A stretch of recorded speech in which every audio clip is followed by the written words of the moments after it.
Revelan audios que comprometen a fiscal de la JEP, Carlos Bermeo. Denuncian red de corrupción para favorecer al ex guerrillero Jesús Santrich. A revisión los 900 contratos de funcionarios y contratistas de la JEP, anuncia su presidenta Patricia Linares. Grave denuncia, alcalde de Medellín dice que ELN planea atentados en principales ciudades del país. Canciller pide ayuda en Europa, dice que crisis migratoria venezolana desbordó capacidades del Estado colombiano. Nuevo desafío de Guaidó al chavismo, anuncia huelga nacional y recibe respaldo de sindicalistas venezolanos. Malestar en sectores del ejército, proponen reducción de carrera de soldado profesional. Ya no trabajaría 20 años, sino 5. ¿Por qué lo proponen? Después de 4 días de rumba en Barranquilla, se murió Joselito Carnaval y con él la fiesta en La Arenosa. Y el show debe continuar, es el mensaje de Chanel en homenaje que le rindió al diseñador Karl Lagerfeld.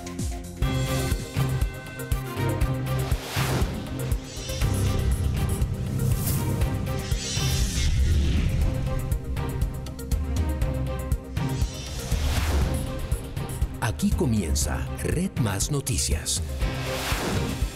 Muy buenas noches y bienvenidos. Gracias por acompañarnos a esta hora. Empezamos con la información. Nuevos videos y audios de los supuestos hechos de corrupción del fiscal de la JEP, Carlos Bermeo, y una supuesta red de corrupción para favorecer a Jesús Santrich fueron revelados en las audiencias de hoy. Tras varios intentos, hoy se llevó a cabo las audiencias del fiscal de la JEP, Carlos Bermeo, el ex senador Gil y otros implicados. Allí la Fiscalía reveló que los hechos de corrupción se vendrían cometiendo desde diciembre del 2018. Afirmó en esa reunión del 1 de marzo de 2019, en reunión que fue grabada por el agente encubierto, ya haber influido en servidores públicos que conocen del proceso de extradición de Jesús Santrich. Incluso que Bermeo y la supuesta empresa criminal estarían detrás de la polémica carta enviada por 472 a Estados Unidos. Me dijeron a mí que la cuestión de la carta, en esa tuviste algo que ver cuando se perdió la carta. El señor Bermeo dice, la carta está dañada. Me hiciste la fuente, tú perdiste la carta. Dice, eso se pegaron una imputada a los de la DEA, pero ya llevamos 2 meses, 15 días. Sin embargo, la Fiscalía sorprendió al imputar también al fiscal de la JEP, al ex senador y sus supuestos cómplices delitos relacionados con narcotráfico que se estaban gestando el mismo día en que fueron capturados. Se concertó con Luis Alberto Gil Castillo y 2 personas más, una de ellas de nombre Alexander Toro, y el 1 de marzo del año 2019 negoció en presencia del agente encubierto al menos 120 kilos de sustancia estupefaciente que serían entregados en la ciudad de Roma, Italia, a Alexander Toro para ser distribuidos en una discoteca que dijo es de su propiedad. Tras declararse inocentes, la Fiscalía reveló audios y videos de las reuniones del pasado 1 de marzo en las que paralelamente se pagaron los $500.000 como adelanto a un pago de $2 millones. En las grabaciones se escucha a Orlando Villamizar y a una persona quien sería el agente infiltrado. Pero con contratos, aquí no hay nada, esto es un negocio que es de mañosos, compa, ¿qué pasó? No, hombre. Mañosos no somos, le estamos colaborando. Bueno, es por decirlo. Incluso se ve en uno de los videos cómo cuentan la primera parte del soborno que ascendería en el futuro hasta los $10 millones. 100 de 100. Entonces, son 10.000. 10, entonces 1, 20.000, 30.000, 30, 40, 50. La Fiscalía también reveló que investiga hechos de narcotráfico supuestamente cometidos por Bermeo y sus supuestos cómplices desde Perú. También que estaría cobrando millonarias sumas de dinero para abrir cupos de supuestas víctimas en la Justicia Especial para la Paz. Y ante este bochornoso episodio, la presidenta de la JEP anunció que todos los 900 contratos van a ser revisados uno por uno, la hoja de vida de los funcionarios. El director de la unidad de investigación y acusación, conforme al requerimiento comunicado por la presidenta, deberá rendir un informe completo sobre la vinculación de sus colaboradores y los procedimientos meritocráticos aplicados. La Sala Plena avala esta decisión y la extiende a todos los órganos y dependencias de la Jurisdicción Especial para la Paz. Y mucha atención que la Procuraduría mañana va a anunciar su posición frente a la extradición o no de Jesús Santrich. Vamos a presentar mañana el concepto de la Procuraduría, vamos a ser consecuentes con lo que hemos venido diciendo. Nosotros creemos que la extradición es uno de los mecanismos más eficaces de cooperación judicial internacional y procederemos de conformidad con ese principio. Bueno, pues desarrollo sobre este caso de soborno en la JEP es lo que tenemos hoy. Mauricio, muy buenas noches. Hola, Paula. Mire, entre otras cosas hay que decir que hoy ya se comprueba esa hipótesis que nosotros desarrollábamos aquí ayer acerca de que el dinero para ese soborno salió de la propia Fiscalía, pues por la técnica de investigación que allí utilizaron, que entre otras cosas, y eso es tema para otro día, pues ha generado muchos cuestionamientos porque se habla de que no se utilizó aquí un infiltrado, sino un agente provocador y que eso no estaría en el marco legal, pues que rige a la justicia colombiana, pero bueno, de eso lo desarrollaremos cuando se llegue el momento de hablar de eso, porque también, pues hoy sí que se han sabido detalles acerca del señor Bermeo y los alcances que él decía tener al interior de la JEP, que parecería ser involucrarían magistrados, secretarios de la JEP, es decir, aquí toda una red de corrupción para incidir en el tema de la extradición de Santrich, pero hasta ahora, parece que el señor Santrich no estaba como enterado de todo este entramado. Usted habla de magistrados y secretarios de la JEP, en realidad efectivamente eso es lo que decía el señor Bermeo, que tenía como mecanismos para poder incidir en el proceso de extradición o en la decisión de si quedaba protegido de la extradición o no Jesús Santrich. Sin embargo, tanto en ese caso como en muchas otras cosas que se supieron el día de hoy, lo que tenemos es una caracterización más del personaje de Bermeo, de Carlos Bermeo, más eso que evidencia de cuáles fueran sus verdaderos alcances y evidencia que hubiera verdaderamente esos vínculos dentro de la JEP. Recuerden ustedes, no aceptaron cargos, ninguno de los 5 aceptó cargos, número 1. Número 2, termina la Fiscalía diciendo cosas nuevas. Por ejemplo, que Carlos Bermeo participaba en operaciones de narcotráfico, algunas desde Perú, otras que había negociado el envío de 120 kilos de coca a Roma. Ustedes veían, no les voy a repetir la nota, para que allá un aliado de él terminara repartiéndolo en una discoteca de su propiedad. Es decir, un fascineroso según el cuadro que hace la Fiscalía y con alcances verdaderamente inquietantes. Ahora, mientras más se pinta a Bermeo como fascineroso y delincuente profesional, se pinta, son palabras de la Fiscalía, nosotros no vamos a tomar una posición al respecto, obviamente porque no nos corresponde, pero mientras más se pinta a este personaje como un delincuente, en compañía de Luis Alberto Gil, que viene de ser ni más ni menos que condenado por parapolítica, los dos parecerían estar en concierto para delinquir con los otros 3 que fueron capturados, con evidencias, grabaciones, videos, lo que ustedes quieran, pero no necesariamente mostrando sus vínculos con la JEP. Ojo a lo siguiente. Una de las cosas que habría argumentado Bermeo, y lo veíamos en la nota, es que él habría sido el responsable de haber demorado la carta que llegó finalmente, que no llegó a su destino, sino que llegó a Panamá y ya se quedó parqueada en lugar de llegar a la justicia de Estados Unidos pidiendo las pruebas en el caso de Jesús Santrich. Cuando uno hace la revisión de cuál fue el tránsito de esa carta, o Bermeo es un pulpo que tiene alcances insospechados, o se está arrogando cosas que no tienen nada que ver con él solo para negociar más duro la plata que le estaban dando. El 26 de noviembre la JEP le pide a la Cancillería que pida la carta rogatoria a Estados Unidos, 26 de noviembre. El 3 de diciembre la Cancillería le dice a la JEP, eso no es asunto mío, eso es asunto del Ministerio de Justicia. La remite al Ministerio de Justicia. El 10 de diciembre el Ministerio de Justicia la termina enviando. Ahí ya se han perdido 15 días en un peloteo entre Cancillería y Ministerio de Justicia. ¿Será que en ese peloteo Bermeo tenía algo que ver o pudo tener algo que ver? El 10 de diciembre la manda hipotéticamente el Ministerio de Justicia y hasta el 28 de enero termina sabiéndose que no llegó a su destino, y el 31 de enero la ministra de Justicia termina diciendo, hombre, está en Panamá porque se fue por 472, ustedes saben todo lo demás. Me parece complicadísimo que Bermeo tuviera la capacidad de incidir en Cancillería, en el Ministerio de Justicia, en 472, en llegar a Panamá. O estamos ante un delincuente de unos alcances insospechados, o es un tipo que vende mucho humo, que es corrupto, que es un delincuente, que está aliado con otro exdelincuente o con otro delincuente, porque esa condición no se pierde nunca, y que en esas condiciones estarían buscando conseguir aquí los recursos que ustedes habían hablado, bien conocen. Él ha dicho también, como lo decía Paula, que su manera de incidir en el caso Santrich era a través del secretario de la JEP que recibe la documentación, que la demoraría, y fuera de eso en uno de los magistrados que toma las decisiones. Vaya uno a saber hasta dónde llegan los alcances del pulpo, si es un vendedor de humo, si es un fanfarrón o si verdaderamente es un delincuente de alcances insospechados. Lo que me parece a mí es que de todas las grabaciones que se conocieron hoy, de todos los testimonios y los documentos que se conocieron hoy, no hay evidencia contundente que muestre que, acuérdense ustedes que aquí estamos en dos escenarios, o unos pillos que consiguen plata, que son corruptos y que ven a ver qué es lo que pueden hacer con esa plata, o un organismo totalmente abierto y totalmente cercenado por la corrupción. Me parece que lo que ha sucedido hoy pertenece más al ámbito de que estos tipos son unos pillos y no a que la JEP está totalmente penetrada por la corrupción.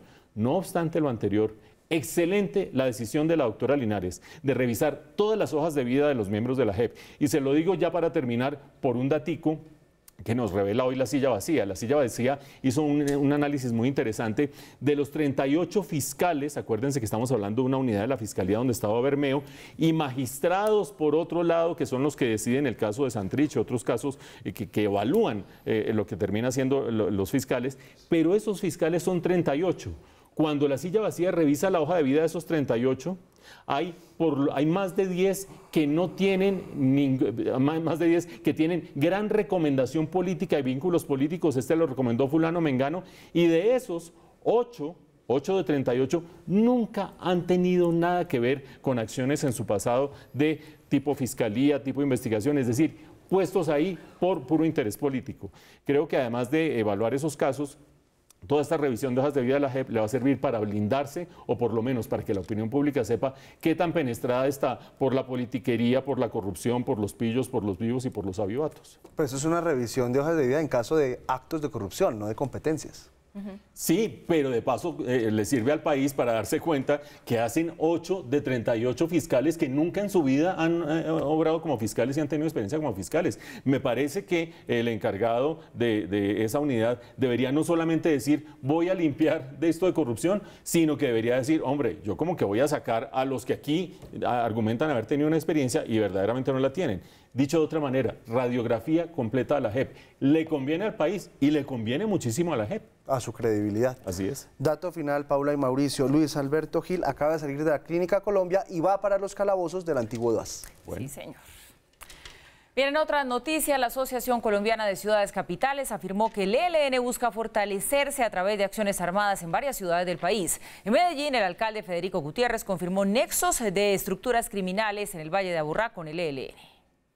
El alcalde de Medellín, Federico Gutiérrez, también presidente de Asocapitales, confirmó las intenciones del ELN de querer atentar contra la población de varias ciudades del país. Una persona perteneciente al ELN se le encuentra también dentro de los papeles o lo que quedó, porque esta persona muere porque se le detonó el explosivo, pues que ahí había unos papelitos en los que hablaba de atentados en Cali y en Medellín. Según Gutiérrez, existen alianzas entre grupos armados del Valle de Aburrá y el Ejército de Liberación Nacional. Estas estructuras del crimen organizado que tienen presencia en el área metropolitana, como los Pacheli, sí tienen alianzas directas con estructuras como el ELN. Mañana los alcaldes de ciudades capitales estarán reunidos con el ministro de Defensa, Guillermo Botero, y la cúpula de Policía y Ejército para analizar posibles futuras afectaciones del ELN en las ciudades.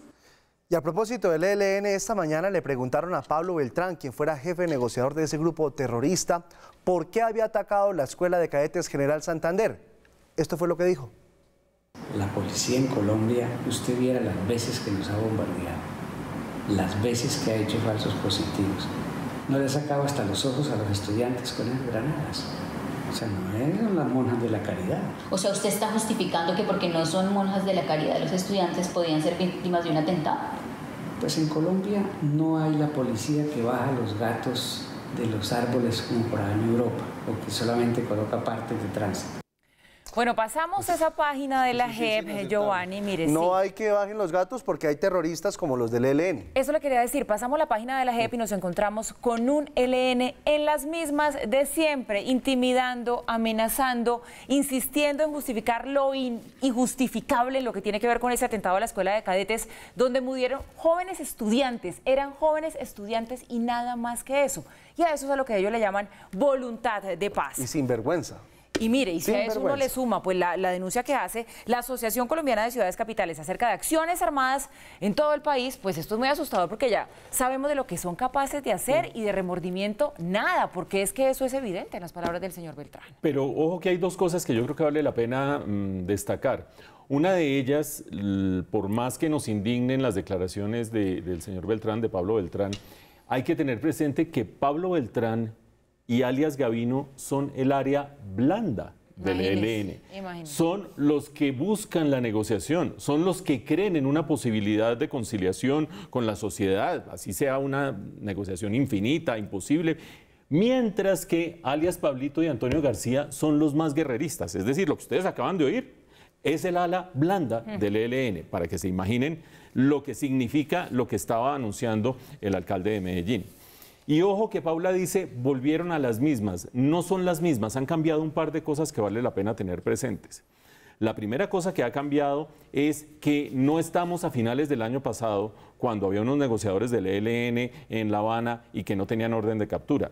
Tienen orden de captura, están solicitados en extradición. Es decir, que algunos de los miembros del ala blanda están solicitados en extradición. Punto número 2. El Estado se ha fortalecido un poquito. Ustedes saben que ha habido un golpe a final del año pasado a alias Guacho, golpes a las disidencias de las FARC importantes al comienzo de este año. Y fuera de eso, ustedes recuerdan que hay otra cosa que ha cambiado, y es la situación con Venezuela. El ELN tiene una retaguardia monumental en Venezuela, se puede refugiar en Venezuela, y ahora lo que tenemos es un mapa que antes estaba más o menos sugerido, pero que ahora está clarísimo. Si ustedes tienen presente que en Cuba están solicitados en extradición negociadores del ELN, que en Venezuela se ocultan muchos miembros del ELN que pasan la frontera y atacan y demás, y que Cuba y Venezuela están en la lente de la política internacional de Colombia y de Estados Unidos, en ambos casos de la política internacional de Iván Duque, claramente aquí se están tensando las cuerdas, se están tensando fuertemente. Ojalá que la capacidad que ha tenido proverbialmente y tradicionalmente y legendariamente el ELN de hacer daño de la manera más cobarde que hay, que son los atentados terroristas, no se exacerbe en este contexto. No sabemos si esos golpes que ha dado el Estado colombiano contra alias Guacho, contra otras disidencias de las FARC, son suficientes para decir ahora está mejor parado el Estado colombiano. Creo que el cambio de cúpula militar no basta para decir que ahorita hay una mejor defensa del Estado colombiano y por lo tanto ojalá esos rumores que empieza a mostrar, que no diría que son rumores hasta que no se muestre verdaderamente cuál es su alcance, el alcalde de Medellín, ojalá no terminen siendo ciertos. ¿Le puedo sumar un argumento, Mauricio? Sí, señor. La rabia de Venezuela. Porque si antes Venezuela o el gobierno venezolano de Maduro le ayudaba al ELN a escondidas, ahora le va a ayudar de frente. Y quiera Dios que esos cohetes tierra-aire que está repartiendo a diestra y siniestra Maduro entre la población civil no vayan a caer en manos del ELN, porque Venezuela, o por lo menos el régimen de Maduro, está muy dolido por lo que ha pasado con las marchas, con las movilizaciones y con esa andanada diplomática llamado cerco del presidente Duque contra él. Se están tensando las cuerdas. Muchísimo.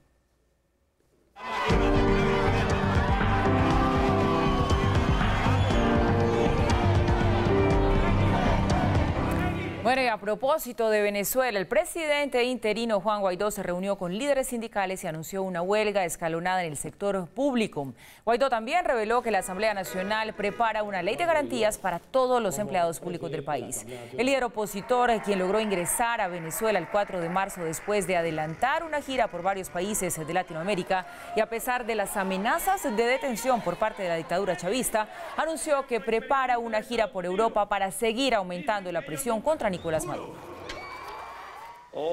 Y desde Finlandia, el canciller colombiano Carlos Holmes Trujillo defendió el actuar del gobierno colombiano frente a Venezuela.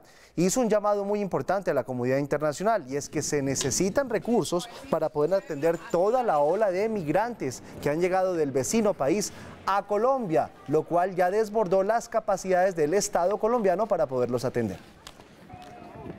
La magnitud de la crisis migratoria desborda nuestras capacidades. Por esa razón, estamos atendiendo la crisis con una visión regional, estamos trabajando conjuntamente con otros países de la región y se está finalizando la estructuración de un esquema financiero que permita que los países de la región más afectados por la crisis tengan acceso a recursos que les permitan hacerle frente, entre ellos naturalmente Colombia. Hace 6 años falleció Hugo Chávez. Desde entonces, Venezuela se hundió en una crisis económica y humanitaria provocada por las decisiones erráticas de los actuales dirigentes del chavismo. El martes 5 de marzo de 2013 a las 4:25 de la tarde, hora de Venezuela, el gobierno de ese país interrumpió la programación de todos los medios de radio y televisión para transmitir este mensaje en cadena nacional. Ha fallecido el comandante presidente Hugo Chávez Frías. La economía empezó a decaer a raíz del desplome de los precios del crudo, ya que a punta de expropiaciones Chávez había acabado con la producción interna, convirtiendo a Venezuela en un país petróleo dependiente. Y ahí lo que están en unos negocios, exprópiese. Personajes que en su momento fueron grandes escuderos de Hugo Chávez, como el expresidente de PDVSA Rafael Ramírez, los exministros Gustavo Márquez, Héctor Navarro y Oli Millán, ahora están distanciados de Maduro. El caso más emblemático es el del exfiscal en el exilio Luis Ortega Díaz, que ahora está en el bando contrario. Yo apuesto a Juan Guaidó, yo apuesto a su éxito, porque el éxito de él es el éxito de todos los venezolanos. 6 años después, y en un acto en el cuartel de la Montaña en el que condecoró a los militares que protagonizaron la violenta represión en las fronteras de Venezuela el 23 de febrero e impidieron el ingreso de la ayuda humanitaria al país, Maduro envió un mensaje en referencia al hombre que parece tener al chavismo contra las cuerdas. Ni les paremos bolas, compatriotas. Vamos a pararles al trabajo, al estudio. Este era el mapa geopolítico de América Latina poco después de la muerte de Chávez. El rojo, que representaba a la izquierda, mostraba una región que en su mayoría simpatizaba con quien fuera teniente coronel. Ahora el mapa está así. La mayoría de los países que antes estaban alineados con Venezuela dieron un giro hacia la derecha y hacen pensar que 6 años después de su fallecimiento, aquel deseo de Chávez de ver una Latinoamérica unida parece una utopía. Y el presidente Iván Duque mantuvo en firme la extradición de uno de los hombres más cercanos al círculo de Nicolás Maduro, que es pedido por cargos de narcotráfico en los Estados Unidos. A través de esta resolución, el presidente Duque confirmó la extradición del ciudadano venezolano Juan José Santisteban Gómez, alias El Cubano, quien fue capturado en junio del año pasado en Medellín. El gobierno rechazó el recurso de reposición que había interpuesto la defensa de Santisteban, cuando a finales del año pasado el presidente Duque firmó en un primer momento la extradición de ese venezolano, quien es señalado de enviar más de 25 toneladas de cocaína a Estados Unidos con la aparente ayuda del gobierno de Nicolás Maduro. Alias El Cubano, en el momento de la captura, fue presentado por la Dijín como un capo que tenía alianzas con bandas criminales colombianas como Los Pelusos, La Oficina, también con la guerrilla del ELN y disidencias de las FARC.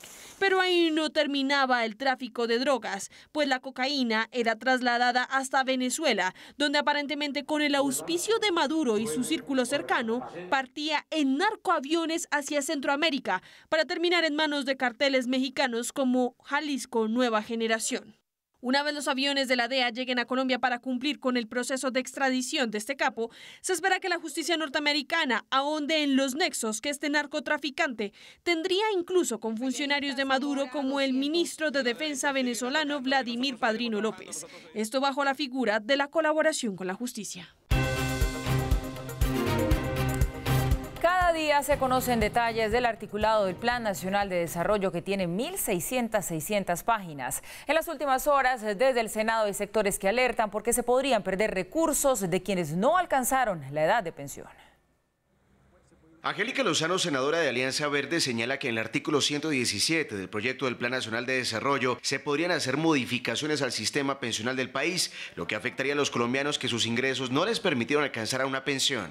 Hoy las personas tienen derecho a la devolución completa, total, del saldo que tiene ahorrado. Este artículo 117 mete un articulito que dice que la gente tendrá 10 días, solamente 10 días para pedir la devolución. Según el artículo que entrará en discusión en el Congreso, si una persona no pide el monto que alcanzó a ahorrar, pasaría al sistema del Estado conocido como Beneficios Económicos Periódicos BEPS. Si no se entera, analiza, decide, hace la fila y hace el trámite, pasa sus recursos, su ahorro, pasa a los BEPS y se los van a entregar a cuentagotas cada 2 meses.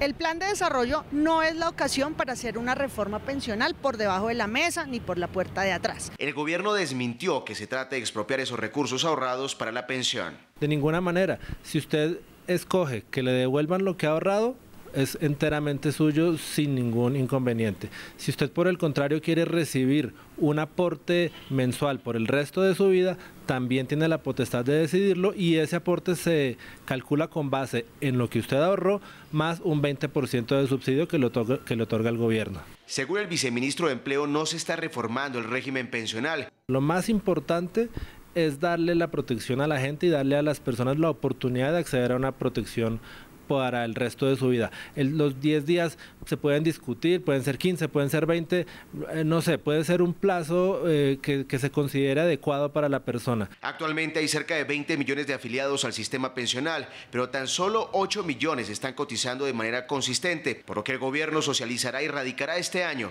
lo que podría ser considerada la reforma pensional que se ha colgado en otros gobiernos.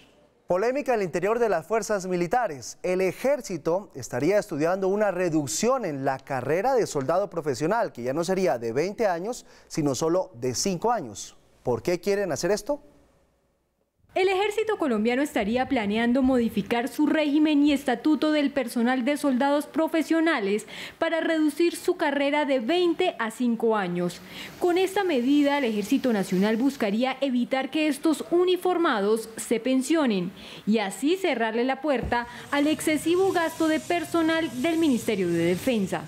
Una vez cumplidos los 5 años de trabajo, un soldado profesional tendría 2 opciones: seguir en la fuerza como suboficial, previo a un proceso de selección en el que se le evaluaría sus rendimientos académicos y desempeño, o retirarse del servicio. En el país hay aproximadamente 80.000 soldados profesionales en el ejército, quienes tendrían derecho a una jubilación de retiro que no supera los 2 millones de pesos.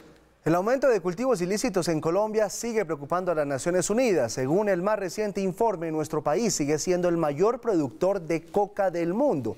Según señaló el presidente de la Junta Internacional de Fiscalización de Estupefacientes, en el informe presentado en Viena, el cultivo de coca va en aumento constante desde el año 2013. El 64% del incremento se registró en Antioquia, Putumayo, norte de Santander y el Cauca. El informe establece además que Colombia no solo es el mayor producción de hoja de coca y cocaína del mundo, sino el principal punto de partida hacia los Estados Unidos y hacia Europa. Como el golpe más duro de los últimos años al contrabando de textiles, calificó el gobierno la captura de Salim Ricardo Yampure Dacaret. Según las autoridades, desde el 2009 este hombre estuvo tras la importación de más de 19 toneladas de telas provenientes de Panamá y China, que eran objeto de contrabando. De detrimento y de fraude al Estado de 177.000 millones de pesos y, como lo ha dicho el señor presidente de la República, con un valor comercial de cerca de 570.000 millones de pesos. Esta organización estaba conformada por varias empresas fachadas, fueron más de 10 empresas fachadas identificadas. Como lo indicaba también el señor director general de la policía, utilizaron personas incautas que, con desconocimiento de que eran aprovechados por estos delincuentes para colocar a su nombre escrituras, razones sociales y otros negocios dentro de esta empresa criminal. Masacre en Miranda, Cauca. 4 personas fueron asesinadas por hombres fuertemente armados. Según las autoridades, los responsables del hecho serían disidentes pertenecientes al Sexto Frente de las FARC. De acuerdo con testimonios de la comunidad, las personas asesinadas eran reconocidas como habitantes de calle y consumidores de alucinógenos. Entre las víctimas había una mujer en estado de embarazo. La ex senadora del Partido Verde, Claudia López, informó que mañana 6 de marzo hará oficial su participación en las próximas elecciones a la alcaldía de Bogotá. A través de un video que publicó en sus redes sociales, la también líder de la consulta anticorrupción aseguró que, abro comillas, tengo carácter para corregir lo que va mal, humildad para continuar lo que va bien y liderazgo para aportar lo que falta, cierro comillas. Red Más Noticias conoció que ahora el pulso será con el ex senador Antonio Navarro Wolf en una encuesta que se hará en la calle en un mes. La Sala Plena del Consejo Nacional Electoral decidió mantener en firme la resolución del 5 de febrero del año 2019, en la que reconoció la reposición de votos de la campaña presidencial de Gustavo Petro, líder de Colombia Humana, y el movimiento alternativo indígena y social Maíz. Heriberto Sanabria, presidente del Consejo Nacional Electoral, envió una carta a la Contraloría de Bogotá para señalar que no se podrán embargar los dineros de reposición y que en consecuencia los cerca de 24.000 millones de pesos deben ser girados. Mocoa está sin agua después de que una creciente súbita del río Mulato causara un deslizamiento que bloqueó el paso del afluente. Aunque poco a poco el Mulato ha retomado su cauce, la turbiedad del agua no permite su captación y ha sido necesario el uso de carrotanques para suministrar agua a la capital del Putumayo. Las autoridades descartaron por ahora represamientos de material que puedan generar una nueva emergencia. Una noticia muy triste para la comunidad javeriana, y es que el ejército del Brasil encontró el cuerpo del profesor Maldonado, quien se encontraba desaparecido desde el sábado pasado. La mala noticia se empezó a conocer a las 10 de la mañana. Recibí una llamada del comandante de la 4ª División informándonos sobre el hallazgo de un cadáver en la zona cercana al naufragio. Según la información preliminar, el ejército brasilero había hallado un cadáver en el río Baupés a 73 kilómetros del sitio del accidente. El cadáver, siguiendo los protocolos respectivos, fue envuelto, motivo por el cual no es posible hacer una identificación inmediata del mismo. De inmediato, Nelson Maldonado, hermano de Javier, viajó a Mitú con la esperanza de que aquel cadáver no fuera el del investigador, pero con el pasar de las horas, la fiscalía y la policía lo confirmaron. Se trataba de Javier Maldonado, el profesor de la Javeriana, que el sábado pasado había caído en las furiosas aguas del Baupés, uno de sus ríos preferidos. Lo bonito de estudiar los peces de agua dulce es que también le permite explorar a uno la diversidad de paisajes de Colombia, ¿no? Y tener la oportunidad de andar río arriba, río abajo. En la misma entrevista, Javier había dejado ver no solo sus amplios conocimientos en las especies de agua dulce, sino su calidez y don de gentes. Yo conozco la trucha y yo le digo, oiga, ¿usted sabía que la trucha ni siquiera es colombiana? ¿En serio? ¿No es colombiana? No, es una especie introducida. Como si se tratara de una mala jugada del destino, Maldonado se refirió en el mismo video a esa pasión que lo llevaba a viajar a los afluentes más remotos del país. 20 años de trabajar en esto, de querer mostrarle al país porque los peces son importantes. Los restos mortales del querido profe Javier serán traídos a Bogotá en las próximas horas, mientras la Universidad Javeriana le prepara un homenaje. Hablamos ahora de la película Capitana Marvel. Será estrenada a nivel internacional este viernes 8 de marzo, Día de la Mujer. Una ocasión especial para destacar a aquellas figuras femeninas, ejemplo de tenacidad, disciplina y coraje. A simple vista, físicamente todas podrían interpretar a la gran Capitana Marvel, pero el secreto está en sus superpoderes.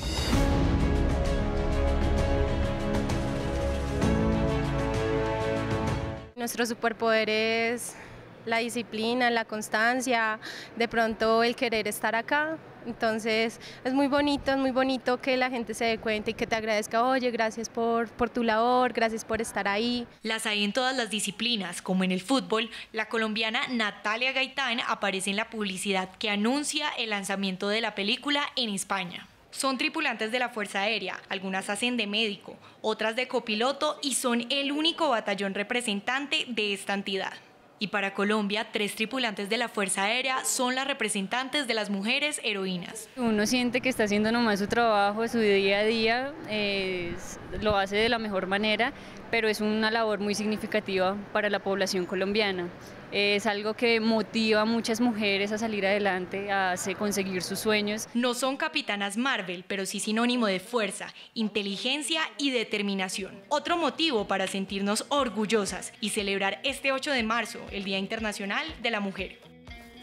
Y bajo la premisa el show debe continuar, hoy se cumplió una nueva cita de Chanel con la moda, pese a la ausencia de Karl Lagerfeld, quien murió hace 15 días. Bajo el impresionante techo de vidrio del Gran Palacio de París, escenario al que Karl Lagerfeld le dio vida, color y transformó por años, los amigos, colaboradores y fanáticos de Chanel tuvieron la oportunidad de apreciar los últimos diseños que creó el Kaiser de la moda. La top model Cara Delevingne, musa de Lagerfeld y defensora de su memoria tras su fallecimiento, rompió el silencio de los invitados y fue la encargada de abrir el esperado desfile vestida de traje y abrigo. Penélope Cruz, actriz española, desfiló por la pasarela luciendo un vestido blanco como la nieve y portando una camelia del mismo color en la mano, flor favorita de Coco Chanel y símbolo icónico de la marca. Claudia Schiffer, Kristen Stewart y Mónica Bellucci, personalidades del mundo de la moda y musas del alemán, no faltaron en el lanzamiento de esta nueva colección. Al final de la pasarela, algunas modelos no pudieron contener las lágrimas. Pese a esto, como decía Lagerfeld, el show debe continuar.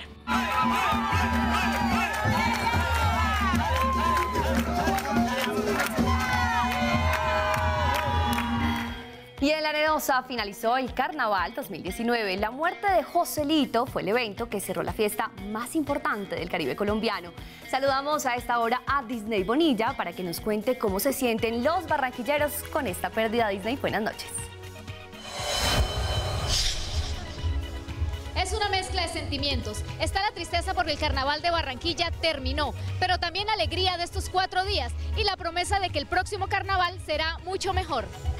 Aunque el Carnaval transcurrió en paz y completa calma, hoy se registró una muerte, la de Joselito Carnaval. No joda, porque el man le gustaba marrón y ya sé todo. El man es bravo en ese sentido ya. Entonces por eso Joselito se lo vacila los carnavales. Eso es 4 días consecutivos. Y es que este muerto tenía más de una viuda. Ay no, porque me hace falta José. Ay, te ve, güey. Pero definitivamente la viuda titular es la reina de Barranquilla. Pero el oficial soy yo no sé, ya somos mejor dicho del montón.